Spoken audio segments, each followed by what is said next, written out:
You've grown to love watching it, and you can't. She has managed everything so well. Welcome back to Clark USA fans. 8 long months passed without a single game, without the roar of the crowd, without the rhythm that every elite athlete depends on to stay sharp.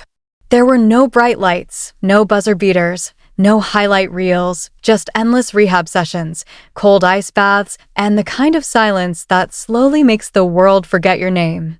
For most players, that silence becomes their reality. It's the script almost everyone follows after a serious injury: disappear, recover quietly, and return cautiously, hoping to rebuild what was lost piece by piece. But Caitlin Clark was never meant to follow anyone else's script. When she finally stepped back onto the court, it wasn't with hesitation or fear. It wasn't careful or measured. It was explosive, bold, and unforgettable, like a force determined to rewrite the rules of the game itself. She had missed 5 games due to a quad injury, yet from the very first moment, it looked like she hadn't missed a single second of basketball. There was no rust, no hesitation, no sign of the long layoff that should have slowed her down.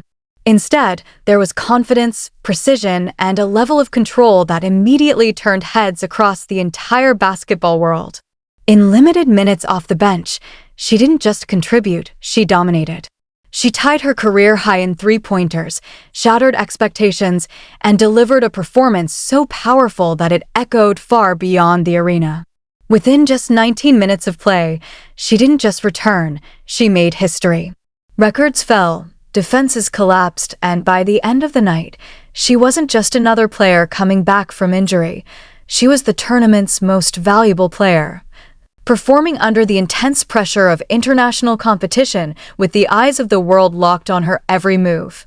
And what made it even more extraordinary was the stage. This wasn't a casual comeback in a low-stakes game. This was a high-pressure FIBA World Cup qualifying environment where every possession mattered, where every mistake could cost a team their place on the global stage. Yet Clark didn't just survive in that environment, she owned it. She didn't ease her way back into the game. She announced, loudly and clearly, that something had changed. This wasn't hype. This wasn't exaggeration. This was a defining moment. A moment when the basketball world collectively realized a simple truth: if you looked away for even a second, you missed history. What unfolded in Puerto Rico wasn't just impressive. It was something far bigger, far more significant than anyone could have predicted. To truly understand the magnitude of what happened, you have to look at that first game. On paper, the plan was simple and logical. After such a long absence, Clark would come off the bench. She would play limited minutes, ease back into competition, and slowly rebuild her rhythm. It was a safe, controlled approach, the kind of strategy coaches rely on to protect their players. Head coach Kara Lawson made the decision based on experience and caution. It made perfect sense. But basketball doesn't always follow the plan. From the opening moments, Team USA found themselves under intense pressure. Senegal came out aggressive, running a relentless full-court press that disrupted everything. The offense stalled. Passes became risky. Turnovers started piling up. The team looked out of sync, struggling just to get the ball across half-court. It wasn't just a rough start, it was chaos. You could feel the tension building everywhere, in the arena, among the commentators, and even through the screen for those watching at home. Then everything changed. The moment Clark stepped onto the court, it was like someone flipped a switch. The energy shifted instantly. The chaos that had overwhelmed Team USA suddenly turned into opportunity. She didn't hesitate. She didn't need time to adjust. She read the defense before it could even set up, anticipating movements, exploiting gaps, and turning pressure into advantage. Her first shot? A 3-pointer. Clean. Confident. Perfect. From there, the game transformed. The same defensive pressure that had suffocated the starting lineup became Clark's playground. Up a game! Knocks down this one as time. She pushed the tempo, attacked in transition, and delivered passes that seemed almost impossible at that speed. It wasn't just skill, it was vision. She was seeing the game unfold 2 steps ahead of everyone else on the court. In just 19 minutes, she produced a stat line that defied logic: 17 points, 12 assists, and 0 turnovers. 0. Not a single mistake in a game where others couldn't even maintain possession. That level of control, especially after 8 months away, is almost unheard of. It wasn't just impressive, it was historic. And those 12 assists? They weren't just numbers on a stat sheet. They rewrote the record books entirely. She broke the all-time record for most assists in a Team USA senior national team debut, not just for women, but across the entire history of USA basketball. Then she went even further, setting a new record for the most assists in any senior national team debut worldwide. Every country, every player, every era, her performance now stood at the top. And as if that wasn't enough, she added another record, the most assists ever by a bench player in international basketball history. 3 records. 1 night. 19 minutes. The crowd in Puerto Rico didn't just react, they experienced something rare. After each incredible play, there was a brief pause, a moment where everyone tried to process what they had just witnessed. Then came the eruption. Because what Clark was doing didn't look like a comeback. It looked like dominance. It looked like someone who had spent 8 months preparing for this exact moment, waiting for the chance to remind the world who she was. What happened in that game should have been the story of the entire tournament. A comeback for the ages. A performance that would define most players' careers. Social media exploded. Analysts praised it as one of the greatest debuts in basketball history. For many players, that would have been enough. But for Caitlin Clark, it was only the beginning. Because she didn't stop. Game after game, night after night, she continued to push boundaries, breaking records and raising expectations. The tournament wasn't just about one performance anymore, it became a showcase of sustained brilliance. And it's important to remember the context. This wasn't an easy schedule or a series of friendly matches. These were high-stakes games with real consequences. Teams like Germany brought physicality and experience. Italy came prepared with defensive strategies designed specifically to slow down the American offense. Spain, one of the top-ranked teams in the world, relied on discipline and structure that had made them a powerhouse in international basketball for years. Every opponent had something to fight for. Every game mattered. And yet, Clark carved through all of them. She controlled the pace, dictated the flow, and continued to deliver performances that felt almost unreal. Records that once seemed untouchable started to fall one after another. Assist records, debut records, bench performance records, it didn't matter. If there was history to be made, she found a way to make it. What made it even more remarkable was how effortless she made it look. There was no visible strain, no sign of pressure. Just confidence, intelligence, and an understanding of the game that set her apart from everyone else on the court. She wasn't just playing basketball, she was redefining it in real time. By the end of the tournament, one thing was clear. This wasn't just a comeback story. It was a statement. A declaration that Caitlin Clark wasn't just back, she was better, sharper, and more dangerous than ever. And for the rest of the basketball world, it sent a powerful message. The game had changed. What happened next wasn't just impressive, it completely redefined what dominance looks like in modern basketball. We're talking about efficiency levels, per-game production, and overall impact metrics that nobody had even thought to measure before Caitlin Clark stepped onto that court and made them impossible to ignore.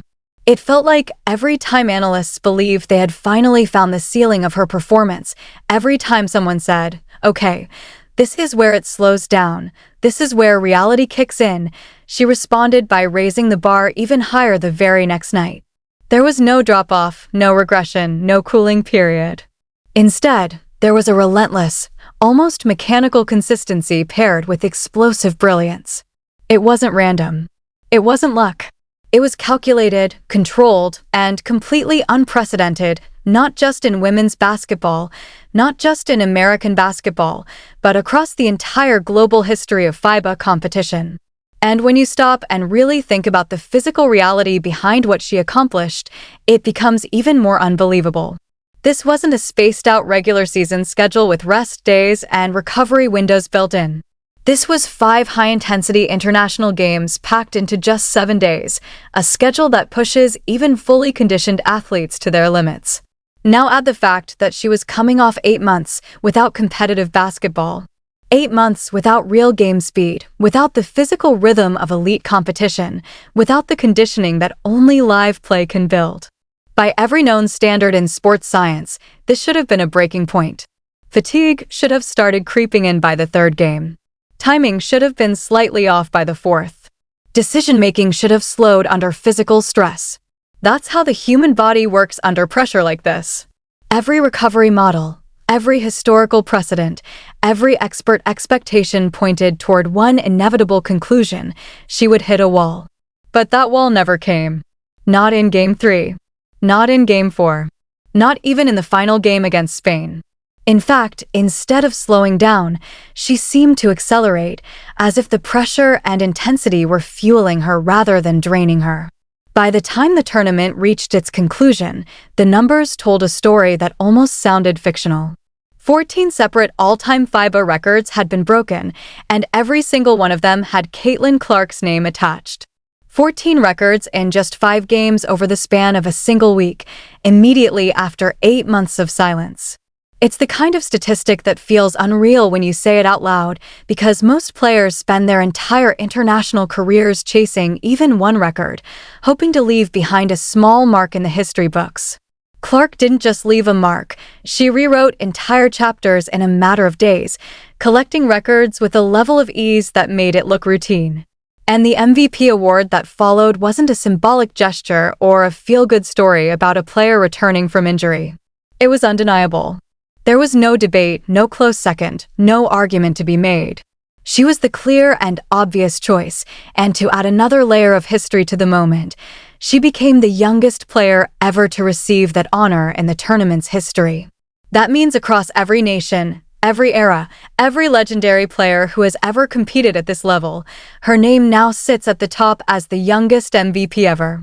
So when you step back and look at the full picture, it becomes almost overwhelming in its scale. 14 world records, 5 victories, 0 losses, 1 MVP trophy, and a historic age milestone. All achieved immediately after the longest break of her career. That's not just a great performance. That's the kind of moment that reshapes an entire narrative. It changes how analysts talk about a player, how fans rank them, how future projections are made. It elevates someone from being a star to being a defining figure in the sport. And while all of this was unfolding in real time, while arenas were erupting and the basketball world was watching history being written, there was another storyline quietly developing off the court, one that added tension, controversy, and a deeper layer to everything that was happening. Because somewhere away from the spotlight, watching from the outside without an invitation, was a player many believed was supposed to be the face of women's basketball, A'ja Wilson. A 3-time WNBA MVP, a Defensive Player of the Year, an Olympic gold medalist, and one of the most accomplished active players in the game, her absence from the tournament raised immediate questions. This wasn't due to injury. It wasn't because of scheduling conflicts or rest management. She simply wasn't selected. USA Basketball made their roster decisions before the tournament began, and her name wasn't included in the training camp list. Part of the reason why they're struggling, That decision alone sparked debate, especially when other stars like Breanna Stewart and Nafisa Collier were invited, but had to decline due to documented commitments related to WNBA collective bargaining negotiations. Their absence had clear explanations. Wilson's did not. Naturally, the basketball world began asking questions. Was this a shift in direction for USA Basketball? Was there something happening behind the scenes? No one had a definitive answer, but speculation grew louder with each passing game, especially as Clark continued to dominate. And then came the moment that turned speculation into full-blown controversy. After Clark was officially named MVP and her record-breaking performance was cemented in history, Wilson made a statement that instantly captured attention. She said Clark was lucky she wasn't there. It was the kind of comment that immediately divided opinions. Because when you place it next to the reality of what had just happened, 14 world records, an undefeated run, and one of the most dominant stretches ever seen in international basketball, it raises a simple but powerful question. What exactly does lucky mean in this context? Clark hadn't just performed well, she had overwhelmed the competition at every level. And it's important to understand that Wilson wasn't excluded during the tournament itself. She wasn't selected even before it began. This wasn't about one player benefiting from another's absence in real time. It was about a roster decision made independently of Clark's performance. Suggesting that her presence would have somehow prevented this historic run requires believing that one player could single-handedly stop a performance that broke 14 records across multiple games.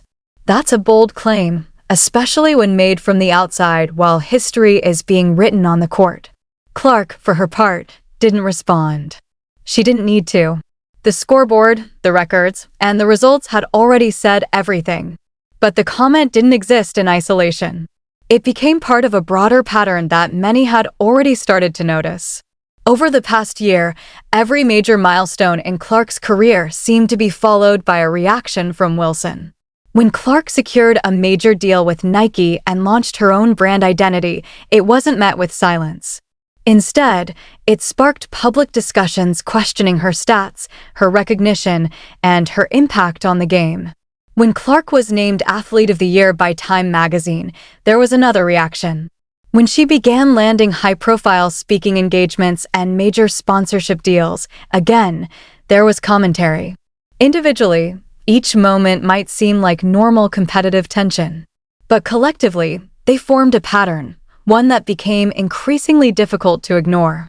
And then the story took another turn, this time on the business side of the sport.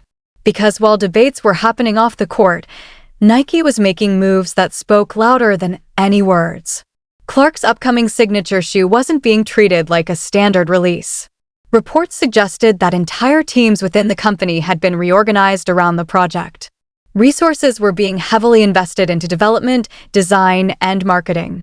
This wasn't just a product launch, it was being positioned as a cultural moment, the kind typically reserved for generational athletes who transcend their sport.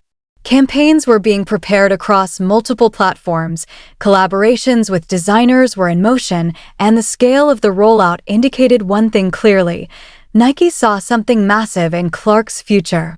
At the same time, Wilson's shoe line appeared to be moving in the opposite direction, with reduced visibility, limited promotion, and declining presence in major campaigns. That contrast wasn't accidental. Companies like Nike operate based on data, projections, and market trends. Their decisions reflect where they see momentum, growth, and global appeal. And according to those projections, Clark's signature shoe was expected to sell out almost instantly upon release. That's not just a product forecast, that's a statement about influence, popularity, and the shifting landscape of basketball itself. When you combine everything, the historic on-court performance, the record-breaking achievements, the undefeated run, the MVP recognition, the controversy, and the business impact, you start to see the full picture. This wasn't just a comeback. It was a takeover. A moment where one player didn't just return to the game, but redefined it, forcing everyone, fans, analysts, players, and brands alike, to rethink what's possible. What happens when performance, market power, media recognition, and pure on-court dominance all collide at the exact same moment? You don't just get a great player, you get a shift in the entire ecosystem of the sport. And that's exactly what we're witnessing right now with Caitlin Clark. Because while the numbers on the court were already historic, what started happening off the court made the story even bigger, louder, and impossible to ignore. Take something as simple, but as telling as the sneaker market. On one side, you have Aya Wilson, an established superstar with accolades that most players can only dream of. Her shoe had been on the market for months, available, visible, and yet still not sold out. On the other side, you have Clark, whose signature shoe hadn't even officially dropped yet, and already the projections were pointing toward instant sellouts, massive demand, and a cultural moment that extended far beyond basketball. These are not opinions. These are data points. Two realities sitting side by side, painting a very clear picture of where each player stands in the eyes of the market, the fans, and the biggest sports brand in the world, Nike. And when you look deeper, the pattern becomes even clearer. Clark isn't just trending, she's dominating across every measurable platform. Forbes ranked her number 4 on their list of the most powerful women in sports. Time magazine named her Athlete of the Year. These aren't casual mentions or minor recognitions. These are global institutions responding to real numbers, television ratings, engagement metrics, merchandise demand, audience growth. This is what happens when popularity meets performance at a level that forces even the biggest organizations to take notice. And then there's Nike, which isn't just launching a shoe, it's building an entire ecosystem around Clark.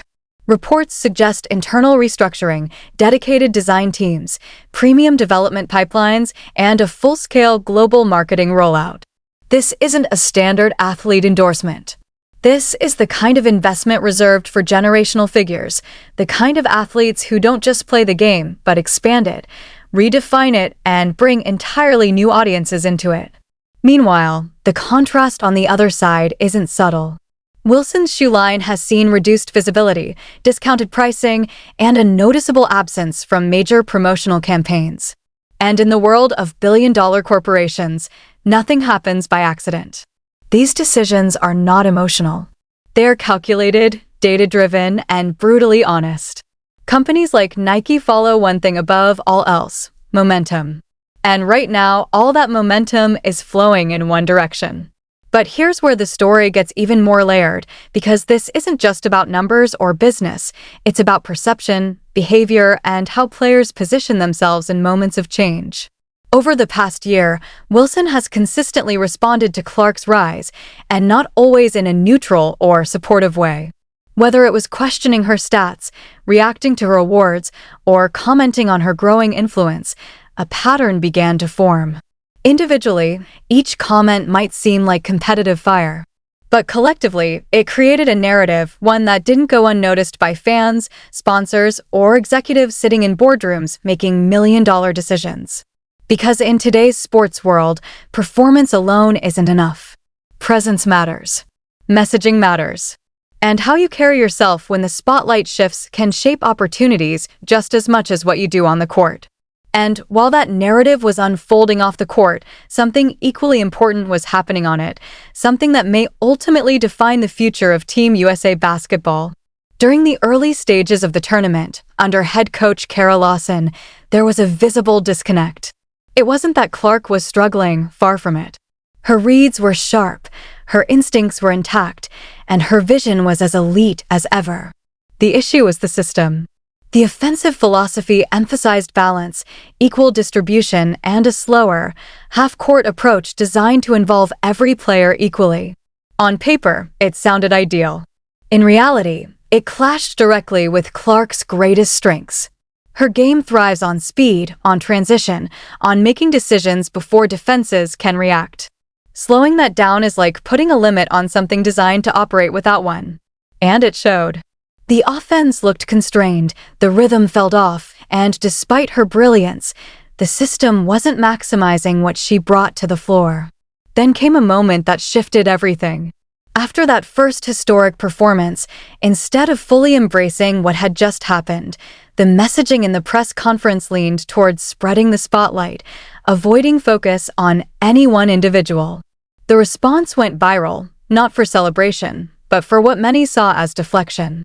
And the basketball world took notice. 7, and another look. Second half. Then, everything changed with the arrival of Nate Tibbetts. In one game, just one, he made 3 decisions that rewrote the entire approach. He started Clark. He built a 3-guard lineup alongside Paige Bueckers and Kelsey Plum.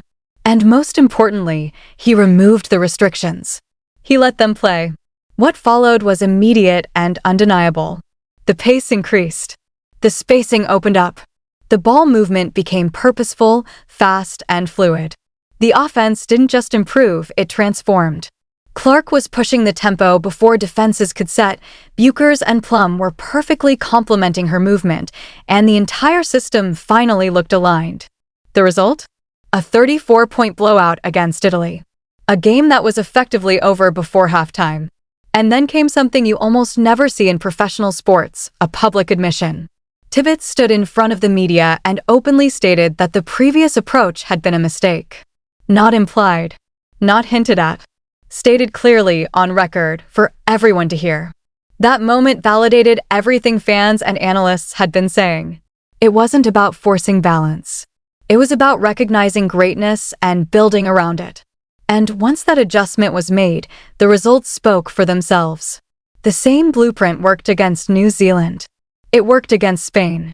And by the final game, the system had fully evolved. Clark didn't need to lead in scoring to control the game. She orchestrated everything, finishing with efficient numbers while teammates like Kalia Copper stepped up offensively. That's what true playmaking looks like, not just putting up points, but elevating everyone around you. The transformation was complete. What started as tension and uncertainty turned into dominance and clarity. And more importantly, it provided a roadmap for the future. This isn't just a one-tournament adjustment. This is a blueprint for Team USA heading into the 2026 World Cup, for professional teams, and for the next generation of players watching this evolution unfold. The three-guard system isn't an experiment anymore. It's a proven formula. A system built on speed, intelligence, and adaptability. A system that reflects where basketball is heading.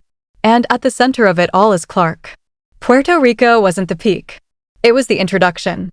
8 months away from the game, followed by 14 world records, an MVP performance, and a complete shift in how teams approach offense. That's not a comeback, that's a takeover. And what makes it even more exciting is that this story is far from over. The signature shoe hasn't even dropped yet. A fully healthy season still lies ahead. Playoffs are coming. New records are waiting. And with every game, the gap between potential and legacy continues to shrink. The world is watching. Coaches are adjusting. Teammates are rising. Opponents are scrambling to find answers that may not exist yet. And the question isn't whether Clark will continue to impact the game, it's how far that impact will go. Because at this point, we're not just watching a player succeed. We're watching a sport evolve in real time. And the only real question left is this: when the next game tips off, when the lights are at their brightest and the stakes are at their highest, will you be watching history as it happens, or will you be one of the people trying to catch up after it's already been written?